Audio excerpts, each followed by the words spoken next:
ఆపత్కాలములో ఆయన నమ్ముకొనదగిన సహాయకుడు. ఆమేన్. ప్రభునందు ప్రియ సహోదరి సహోదరులారా, యేసుక్రీస్తు నామములో మీ అందరికీ శుభాలు తెలియజేస్తున్నాను. ప్రతిరోజు కూడా దేవుడు తన అమూల్యమైన మాటల చేత మనలను ఆదరించి ధైర్యపరుస్తున్నాడు కదూ. ఆయనకు కృతజ్ఞతాస్తుతులు చెల్లిద్దామా? దేవుని కృప మీకు తోడయుండునుగాక.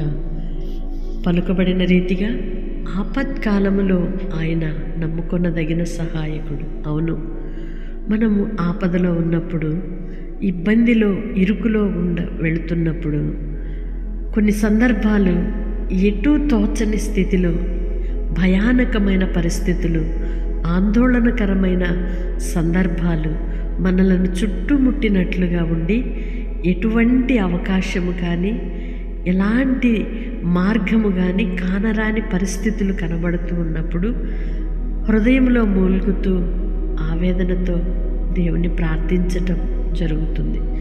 ఆ సందర్భంలో మనము నమ్ముకొనిన మనుషులు మనకు కనుమరుగైపోతారు. వారు సహాయము చేయలేని పరిస్థితికి వెళ్ళిపోతారు.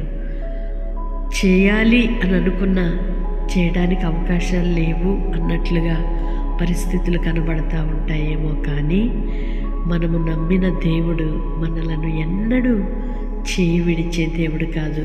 ఆయనను నమ్మగలిగితే నమ్ముకొనుటకు తగిన దేవుడు, నమ్మదగిన సహాయకుడు.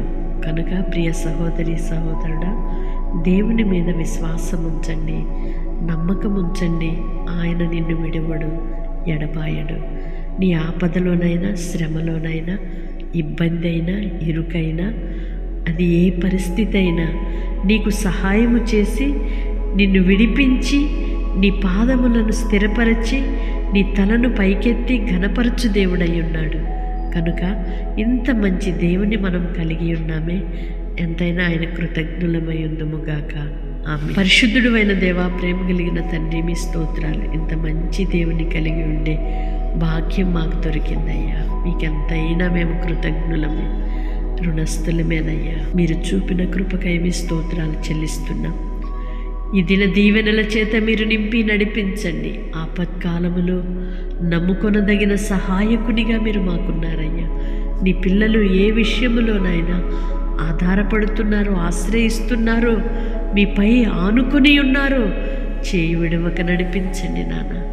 ధైర్యమునిచ్చి నిలవబెట్టండి ప్రభువా. మీ కృప చూపి కనికరించండి అయ్యా. మీ కటాక్షమును అనుగ్రహించండి నాన్న.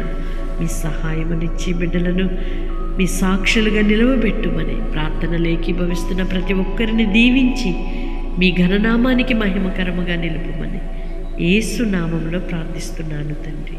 ఆమేన్. తప్పకుండా ఇతరులకు షేర్ చేయండి. వాగ్దానాన్ని రిసీవ్ చేసుకొని ప్రార్థనలు ఏకీభవించి మీ స్నేహితులకు, బంధువులకు షేర్ చేయండి. దైవ దీవెనలకు పాత్రులుగా మార్చబడండి. ఆమేన్.